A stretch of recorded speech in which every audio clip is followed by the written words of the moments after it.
স্বপ্নের আলপনায় তোমাদের সবাইকে জানাই স্বাগত।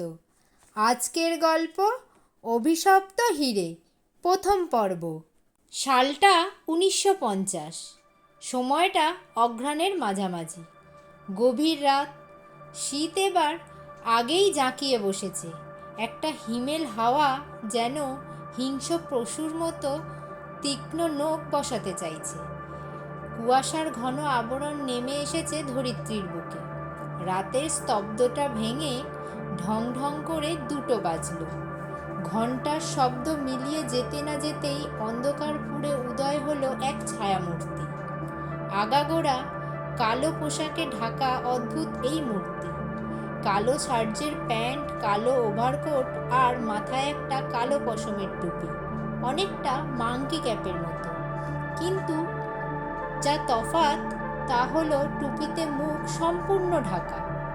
শুধু চোখ দুটোর কাছে 2টো গোল গোল ফুটো আর নাকের কাছে নিঃশ্বাস নেবার জন্য 2টো জায়গা ছেঁদা করা।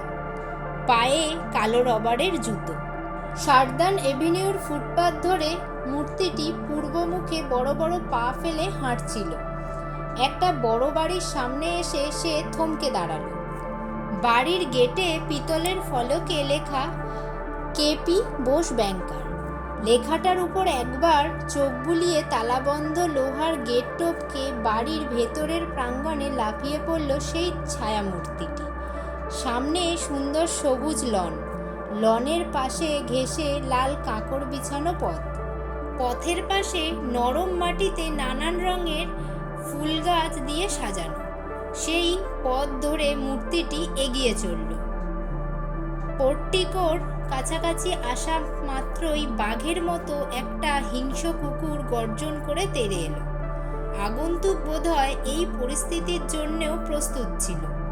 তার বাঁ হাতের টর্চটা মুহূর্তের মধ্যেই জ্বলে উঠল, আর সাইলেন্সার লাগানো ডান হাতের রিভলভারটা একবার মাত্র চাপা একটা শব্দ করল। হঠাৎ দোতলায় একটা শোবার ঘরে আলো জ্বলে উঠল। কাঁচের জানলা খুলে একটা মুখ বাইরে উঁকি দিল। তারপরেই পুরুষ কণ্ঠে শোনা গেল, জিমি, জিমি। কিন্তু কুকুরটির সাড়া না পেয়ে বোধহয় বিরক্ত হয়েই গৃহস্বামী আবার জানালাটা বন্ধ করে দিলেন। ঘরের আলো নিভে গেল। মূর্তি কিছুক্ষণ অপেক্ষা করল। তারপর চটপট ওভারকোট খুলে এক জায়গায় রেখে বৃষ্টির জলের পাইপটা বেয়ে বিড়ালের মতো লঘু অথচ ক্ষিপ্র গতিতে ওপরে উঠতে লাগলো। পাইপটা ওই শোবার ঘরের পাশ ঘেঁষেই চলেছে। জানলার কাছে পৌঁছে বাঁ হাত দিয়ে পাইপটা আঁকড়ে ধরে শরীরটা একটু হেলিয়ে ডান পা সে জানলার তলার কার্নিশের ওপর রাখল।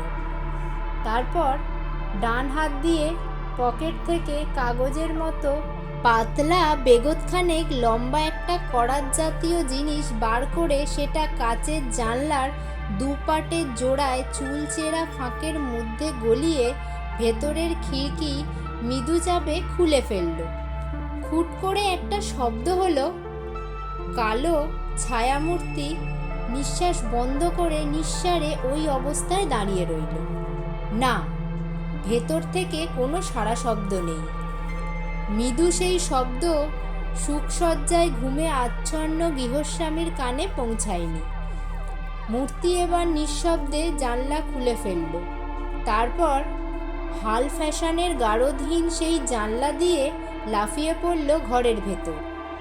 তার পায়ের শব্দেই হোক কিংবা কোনো দুঃস্বপ্ন দেখেই হোক গৃহস্বামী জেগে উঠলেন। ঘুম জড়ানো চোখে ভারী গলায় তিনি বললেন, কে কে? বেড সুইচটা জ্বালালেন তিনি। মৃদু নীলাভ আলোয় ভরে গেল ঘর। আর সেই স্তিমিত আলোয় বিস্ফোরিত দৃষ্টিতে গৃহস্বামী দেখলেন কালো পোশাক পরা দীর্ঘাকার এক মূর্তি তার পাশে দাঁড়িয়ে। মূর্তির মুখ একটা অদ্ভুত কালো টুপিতে ঢাকা, শুধু চোখ দুটো জ্বলজ্বল করছে। গৃহস্বামী আরও দেখলেন আগন্তুকের ডান হাতে একটা তীক্ষ্ণ ছোঁড়া। ভয়ে আতঙ্কে তার সর্বাঙ্গ হিম হয়ে গেল। গলা দিয়ে যেন স্বর বেরোতে চায় না। অতি কষ্টে অস্পষ্ট কণ্ঠে তিনি বললেন, কে কে তুমি? আগন্তুক হেসে উঠল, স্বচ্ছ কৌতুকের হাসি। তারপর আস্তে আস্তে টুপিটা কপাল পর্যন্ত তুলে বলল, দেখ তো চিনতে পারিস কি না? গৃহস্বামী দেখলেন একজোড়া কালো চোখ, ঠান্ডা, যেন ভীষণ ঠান্ডা দৃষ্টিতে তার দিকে তাকিয়ে আছে। এই দৃষ্টি তো ভোলবার নয়। তার মুখ দিয়ে কাঁপা কণ্ঠে বেরিয়ে এলো, তুমি? আগন্তুক আবার হেসে উঠল, হ্যাঁ আমি। আমাকে মারতে চেয়েছিলি, কিন্তু আমি মরিনি।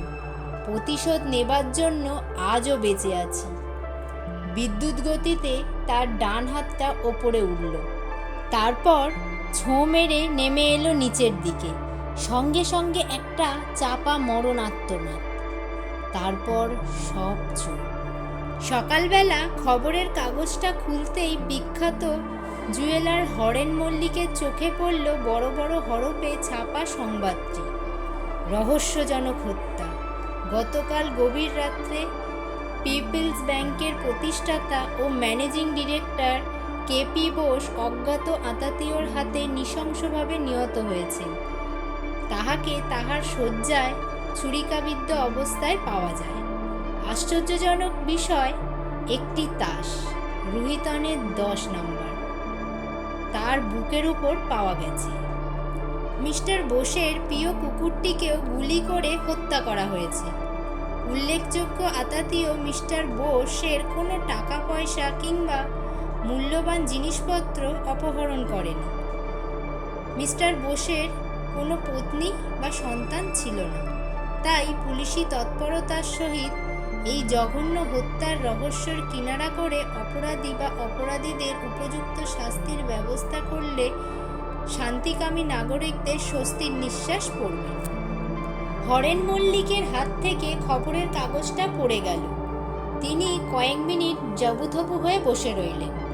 তারপর হঠাৎ ধরপড় করে উঠে বসে টেলিফোনের রিসিভারটা তুলে একটা নাম্বার ডায়াল করলেন। ওপাশ থেকে শোনা গেল, হ্যালো, আমি হরেন বলছি। আজকের খবরের কাগজটা দেখেছো? ওদিক থেকে কয়েক মুহূর্ত কোনো সাড়া পাওয়া গেল না। তারপর শোনা গেল, হ্যাঁ, এইমাত্র পড়লাম, ভারী দুঃখের। তুমি বুঝতে পারছো না নরেন?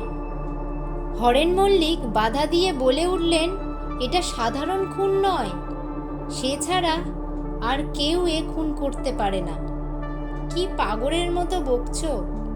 একটু যেন চেঁচিয়ে উঠলেন ওপাশ থেকে ভদ্রলোক। মরা মানুষ কি খুন করবার জন্য ভূত হয়ে ফিরে আসে? আমার মন বলছে সে মরেনি। যত সব আজগুবি কল্পনা।